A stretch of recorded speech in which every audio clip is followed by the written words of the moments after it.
डर सबको लगता है।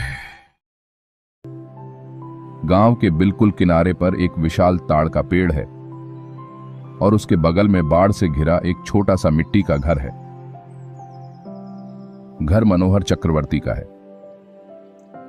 लेकिन भाग्य की विडंबना से गांव की सुंदर और विविध जीवन शैली की खुशियां यहां नहीं मिली। पिता मनोहर चक्रवर्ती अपनी पत्नी और 2 छोटी लड़कियों को छोड़कर जहाज में काम करने गए, लेकिन फिर कभी नहीं लौटे। तब से परिवार में मातम और दुख का माहौल है। पैसों की कमी और गरीबी के कारण उन्होंने घर के बगीचे में उगाई गई सब्जियों को दैनिक बाजार में बेचने का रास्ता अपनाया। बाजार गांव से 1 मील दूर है। बहुत सुबह निकलना पड़ता था और शाम को लौटना था। कमला देवी और उनकी दोनों बेटियां रोमना झोमना किसी तरह सामान्य जीवन जी रही थीं। उनके घर के बगल में ताड़ का एक बड़ा पेड़ था।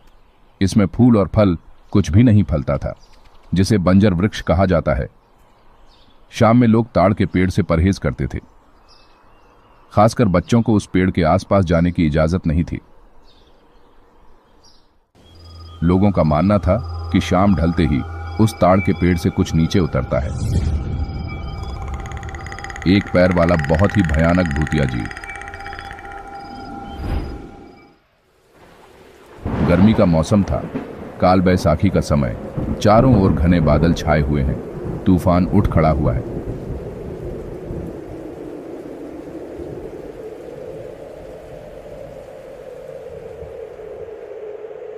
हवा खिड़कियां और दरवाजे में दस्तक देने लगी। इस बीच बाजार में तूफान अभी शुरू ही हुआ है। आसपास हर कोई दुकानें समेटने में लगा हुआ है। कमला भी घर लौटने की तैयारी कर रही थी कि अचानक बिशु ने आवाज दी। मुझे लगता है तूफान आएगा, थोड़ा ठहर जाओ। नहीं बिशु दादा, रुकने से नहीं चलेगा। मुझे जल्द से जल्द घर पहुंचना है। जैसे ही कमला की बात खत्म हुई, बिजली की चमक के साथ बारिश की बड़ी बड़ी बूंदें नीचे गिरने लगी। बेटी, इस तूफान में तुम पहुंच नहीं पाओगी और ये तूफान इतनी जल्दी खत्म नहीं होगा। तेज तूफान है। बात सुनो मेरा, यहीं रुको। पर ना पहुंचे तो? कमला की बात खत्म नहीं हुई। चारों ओर काले घने बादल छा गए और काल बैसाखी में तेज गरज चमक के साथ बारिश होने लगी। तीव्र वेग से शुरू हुई तूफानी बारिश को 2 हताश और भयभीत आंखों से वो देखने लगी। रात का अंधेरा धीरे धीरे घना होता जा रहा है। बारिश अभी थमी नहीं है। तूफान धीमा हो गया है, लेकिन बारिश पूरे जोरों पर जारी है। घर के बाहर 2 बहनें बैठी हैं। रूमना ने कहा, ए झुमना, रात होने वाली है। हाँ रे दीदी, माँ कब आएगी? पता नहीं, शायद आज नहीं आएगी। सच बोल रही है दीदी, माँ नहीं आएगी। नहीं रे, मौसम को देख, ऐसी तूफान में माँ कैसे आएगी? मुझे बहुत डर लग रहा है। डर मत, माँ शायद सुबह ही आ जाएगी। मुझे बहुत ही डर लग रहा है। डर मत, चल अंदर चलते हैं। बाहर बैठ के कोई फायदा नहीं है। दोनों बहनें अंदर चली गईं और दरवाजा बंद कर दिया। बाहर अभी भी हवा चल रही है।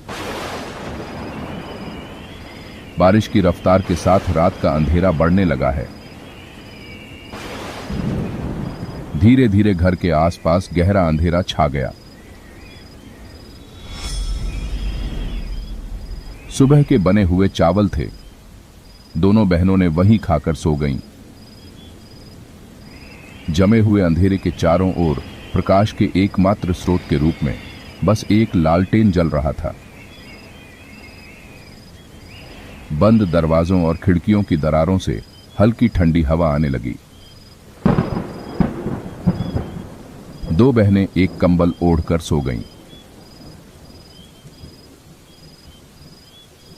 रुमना, अरे ओ रुमना, झुमना, तुम सब किधर गए?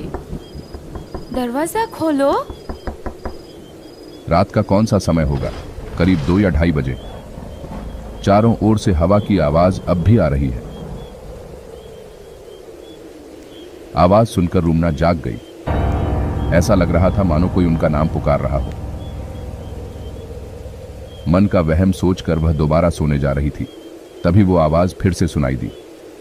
कहाँ चले गए तुम दोनों? दरवाजा खोल दो, मैं आ गई।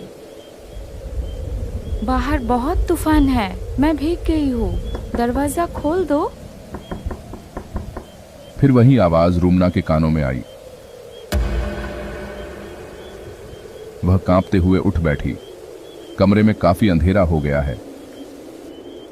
लालटेन की रोशनी भी कम हो चुकी है। दरवाजे की दिशा से अभी भी धीमी आवाज आ रही थी और दरवाजा खटखटाने की हल्की सी आवाज आ रही थी। रूमना ने फिर सुना, रूमना, दरवाजा खोल दो, मैं आ गई हूँ, तुम्हारी माँ। रूमना। नहीं, ये तो सच में ही माँ है, मतलब माँ आ गई है। उसके चेहरे और आंखों पर अत्यंत आश्चर्य और प्रसन्नता की छाप छा गई। बहन अभी भी सो रही थी और इन सब से अनजान थी। रूमना बिस्तर से उतरी और धीरे धीरे दरवाजे की ओर बढ़ी और दरवाजा खोला। जब उसने दरवाजा खोला तो सामने उसकी माँ खड़ी थी। अंधेरे में पूरी बात समझ नहीं आई, लेकिन बाहर से आ रही बिजली की चमक स्पष्ट न होते हुए भी वह समझ गई कि उसकी माँ उसके सामने खड़ी है। खुशी से कहा, माँ, तुम इतनी रात में? हाँ रूमना, मैं ही हूँ। तुम दोनों को छोड़ के अकेले में रह सकती हो क्या? इसलिए तो दौड़ के आई तुम्हारे पास। उसने तुरंत अपनी माँ को गले लगा लिया। बच्ची अपनी माँ को अपने पास देख भूल गई कि वो भीगी हुई है। बहन, देख देख, अरे छोड़ छोड़, मैं तो भीग चुकी हूँ। वह अपनी बहन को यह बताने के लिए बुलाने जाती है कि उसकी माँ यहाँ है, लेकिन जैसे ही वह उसे गले लगाती है, कमला तुरंत उसे दूर झटक देती है। रूमना थोड़ा चौंकी। उनकी माँ की कपड़े पानी में भीग गई है। माफ कर देना माँ। ठीक है, छोड़ दे, सब समझती हूँ मैं। इस बारिश में भीग जाएगी तो ठंड लग जाएगा। चल अंदर चल, जल्दी से अंदर चल। माँ की आवाज में फिर वही वात्सल्यपूर्ण ममता उभर आती है। दरअसल इतने तूफान के बाद उसे अपनी माँ को बाहर खड़े नहीं रखना चाहिए था। दरवाजा बंद करके अंदर आ जा, बारिश भी बढ़ चुकी है। हाँ माँ, चलो। फिर रूमना अंदर से दरवाजा बंद कर देती है। घर के अंदर कीचड़ न हो जाए, इसलिए कमला देवी टोकरी छोड़कर गीले कपड़े बदलने के लिए रसोई में चली गईं। रूमना अपनी माँ से पूछती है, माँ, बत्ती की रोशनी कम हो चुकी है, मैं मिट्टी का तेल डाल दूँ क्या? नहीं, छोड़ दे, वैसे भी बहुत रात हो चुकी है, बत्ती लेके क्या करूँगी, सोना ही तो है। ठीक है माँ। तुम दोनों ने खाना खाया? हाँ माँ। जा जाके सो जा, मैं भी आ रही हूँ। कुछ खाने के लिए दे दूँ माँ? नहीं, उतने से नहीं होगा, तुम दोनों सो जाओ, अगर मुझे भूख लगेगी तो मैं खा लूंगी। कमला देवी ने अंदर से कपड़े बदलते हुए जवाब दिया। रूमना बिना बात किए सो गई। बहन अभी भी सो रही है। उसने अपनी बहन को धीरे से बुलाया। हे झुमना, झुमना, माँ आ गई है, पता है तुमको? झुमना ने नींद भरी आवाज में उत्तर दिया। माँ, कहाँ है दीदी? ये लो, मैं आ गई हूँ। माँ। कमला देवी आकर बिस्तर पर सो गईं। झुमना नींद में अपनी मां से लिपट गई। फिर वो दीदी की तरफ मुंह फेर कर सो गई। मैं पीठ सहला देती हूँ, तुम सो जाओ। बहुत समय बीत गया। बारिश रुक गई है। बाहर से मेंढकों की आवाज आ रही है और झुमना अचानक असहज महसूस करने लगती है। उसने आंखें खोलीं। उसके चेहरे और आंखों पर दर्द का एक अजीब सा भाव उभर आया। उसने धीरे से दीदी को जगाया। क्या हुआ? क्यों बुला रही है? ए दीदी, पीठ बहुत दर्द हो रही है। माँ को बोलना पीठ सहला देने के लिए। झुमना नींद में कमला देवी को बुलाने जाती है। तभी अचानक एक भयानक दृश्य देखकर वह चौंक जाती है। अपनी आंखों के सामने एक भयानक दृश्य, अजीब, बदसूरत और भयानक एक प्राणी अपने लंबे तेज कांटों जैसे जीभ के साथ लगातार उसकी बहन की पीठ को चाट रहा है।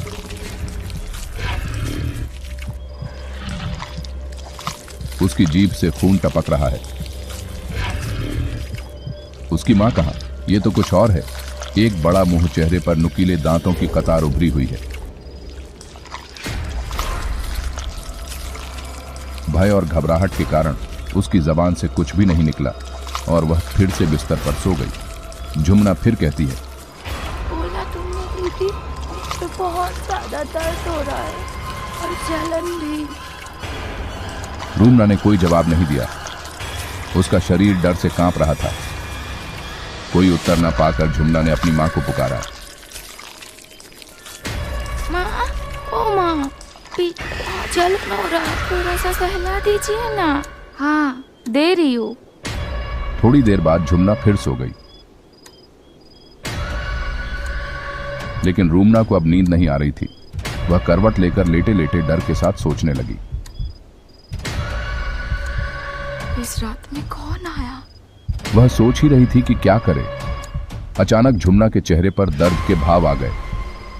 उसने फिर आंखें खोलीं और दीदी को आवाज दी। दीदी। तभी रूमना उसकी ओर मुड़ी और उसे चुप रहने को कहा।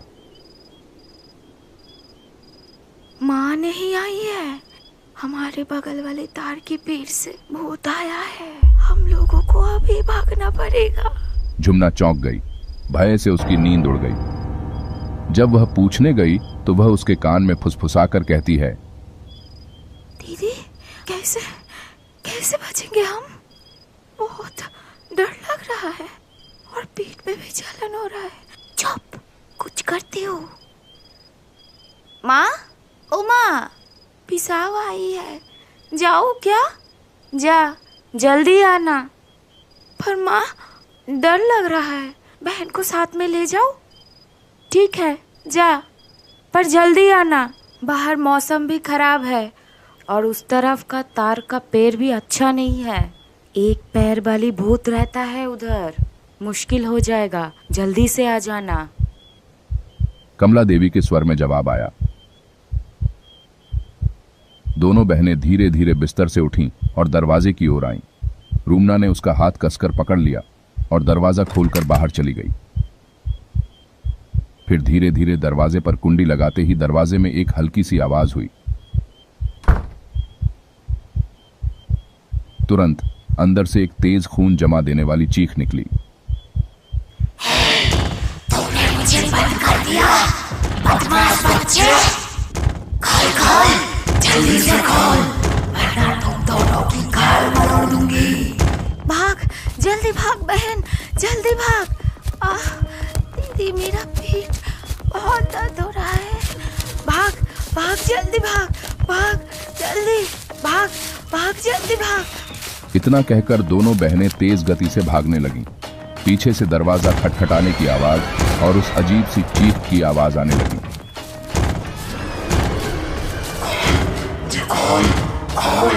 रुक जा, रुक जा,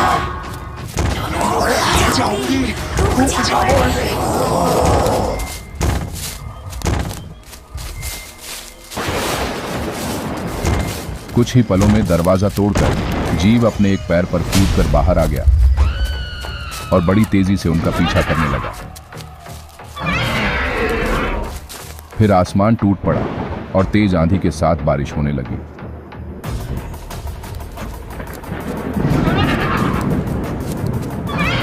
दोनों बहनें बारिश की परवाह न करते हुए तेजी से दौड़ने लगी।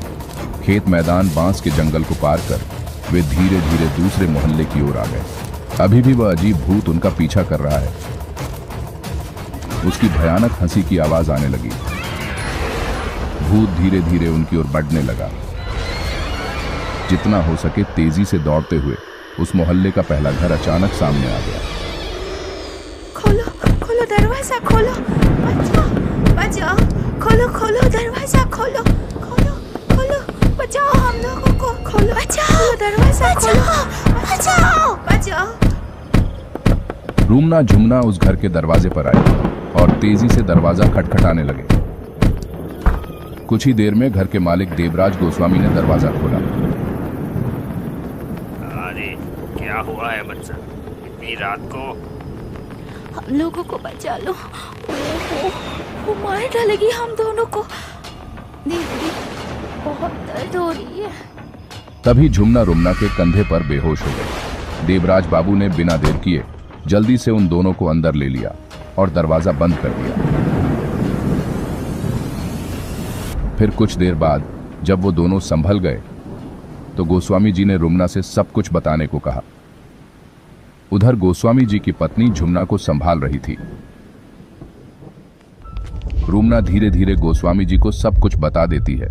सब कुछ सुनने के बाद देवराज बाबू ने कहा, भगवान की अशेष कृपा है, तुम लोग बच गए। तुम्हारे घर के पास वाला पेड़ अच्छा नहीं है। गांव का एक पैर वाला भूत वहां रहता है, जिसका मुंह बहुत बड़ा है और उसके मुंह से एक बहुत लंबा जीभ बाहर लटकता रहता है और बच्चों की तरफ उसका नजर रहता है। अगर कोई अकेला मिल जाए तो उसको उठाकर लेके चला जाता है। अभी रहने दो वो सब बातें, तुम्हारी माँ जब आएगी तब कुछ बंदोबस्त करेंगे। रात बीत रही थी, तूफान रुक जाता है। गोस्वामी जी और उनकी पत्नी दोनों को अपने पास ही सुला देते हैं।